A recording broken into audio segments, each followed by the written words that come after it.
Nandito kapsat yung mga paradahan ng Victorian. Magkatabi lang sila nung Genesis. Papunta na akong bibili ng screen kapsat kasi 4:30 na.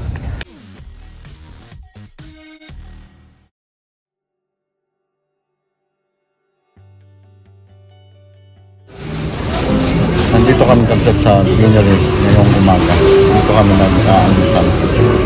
Kapsat ang order namin, pancake, cheesecake na may red velvet.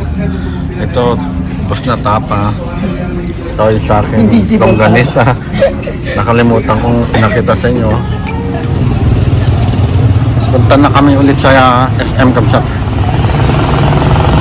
Ang ganda ng bagong building na yun, dito sa Bataan.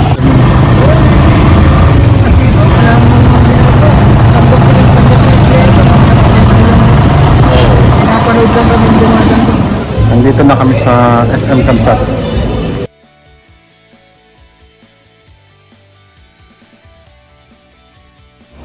Ayun sila Mrs. Watson.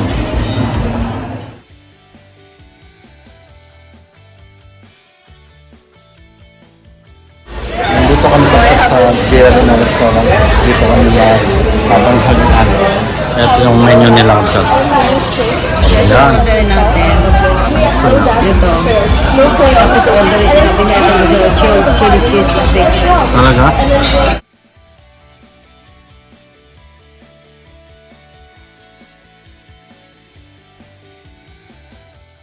Tapos na kami kumain Kapsat.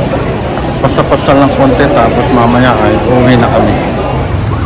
Punta muna kami Kapsat sa paradahan ng Victory. Magtatanong kami kung anong oras ang mga biyahe kasi bukas pupunta kami ng Zambales. Bali doon banda yung mga paradahan ng Victory, Genesis, Bataan Transit.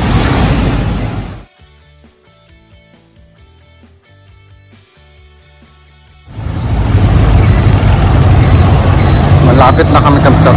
Ito na. Yan nata sa likod nitong harap nitong McDonald's. Dito Kapsat yung mga paradahan ng Victorian. Magkatabi lang sila nung Genesis. Pero walang bus ng Victory. Ngayon baka nakaalis na. May ilog dito Kapsat to. Pero napakadumi.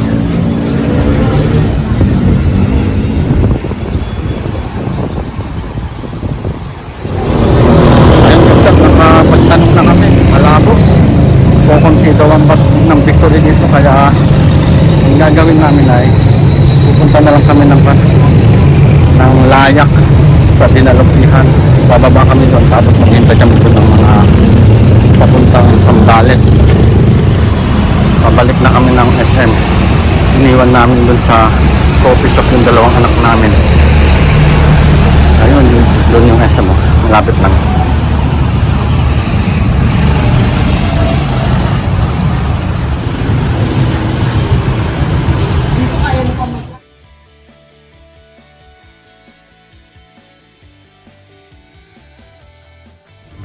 Nandito kami sa bench. Titingin-tingin si Mrs. dito sa bench.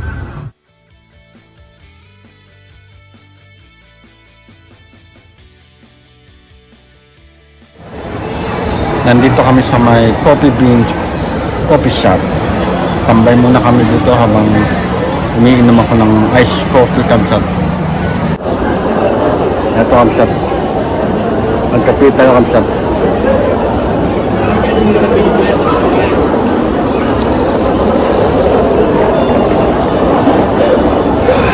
Pauwi na kami Kapsat. Sasakay kami ng jeep. Dito yung mga terminal niya sa labas ng SM. At doon ang sakayan sa pinakadulo. Ayan Kapsat dito. Kaso wala pa naman. Kaalis lang siguro. Nandito na kami Kapsat sa bahay. Kadarating lang namin. Tapos mamaya ay lalabas ulit kami. Kasi bibili ko ng screen. Dahil tatakpan ko yung mga pinunla ko doon ng mga buto Kapsat para hindi hinuhukay ng mga pusa. Kasi tumatay yung mga pusa dyan sa harap namin. Bali, eto Kapsat yung lalagyan ko ng screen. Para hindi tumatay yung pusa at hinuhukay niya. mamamatay yung mga halaman ko kagaya no, yung purple na yun. Papunta na akong bibili ng screen capsat kasi 4:30 na, baka magsara. Alas 5 daw ang sara ng mga hardware dito. Ito ang Vista Mall na ang dami ng nakasarang shop. Dito ako banda hahanap ng mga hardware kung meron.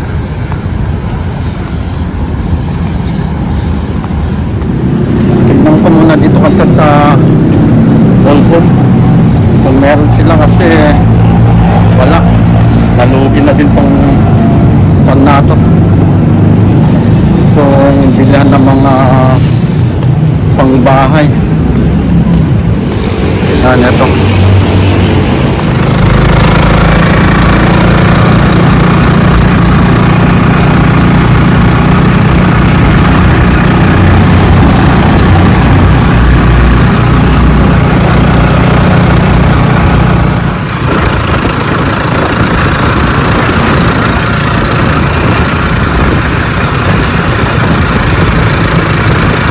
Ayan kapsat, nag-tricycle na ako para mabilis at mabutang ko itong hardware na pinunta sa akin ito. Ang metro, ganyan.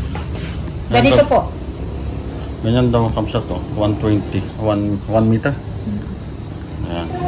Ayan kapsat, 2 meter na binil ko para hindi kulang.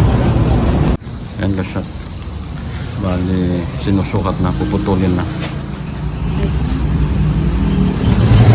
So ito na sa kapsat.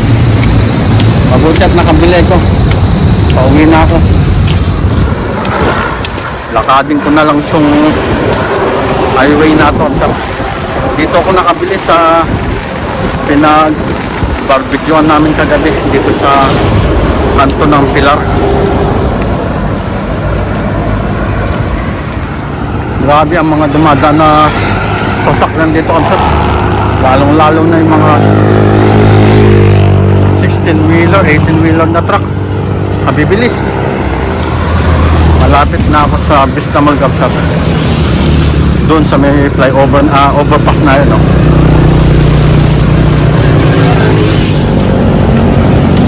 Dito na ako sa Vista Mall. Ganito sa kapsat ang gagawin ko yan. Tapos harangan ko pa dito sa doon sa kabila para hindi mapasok ng pusa. At dito ko natatapusin ang aking vlog kapsat. At sa ayaw at sa gusto nyo, mag-subscribe. God bless!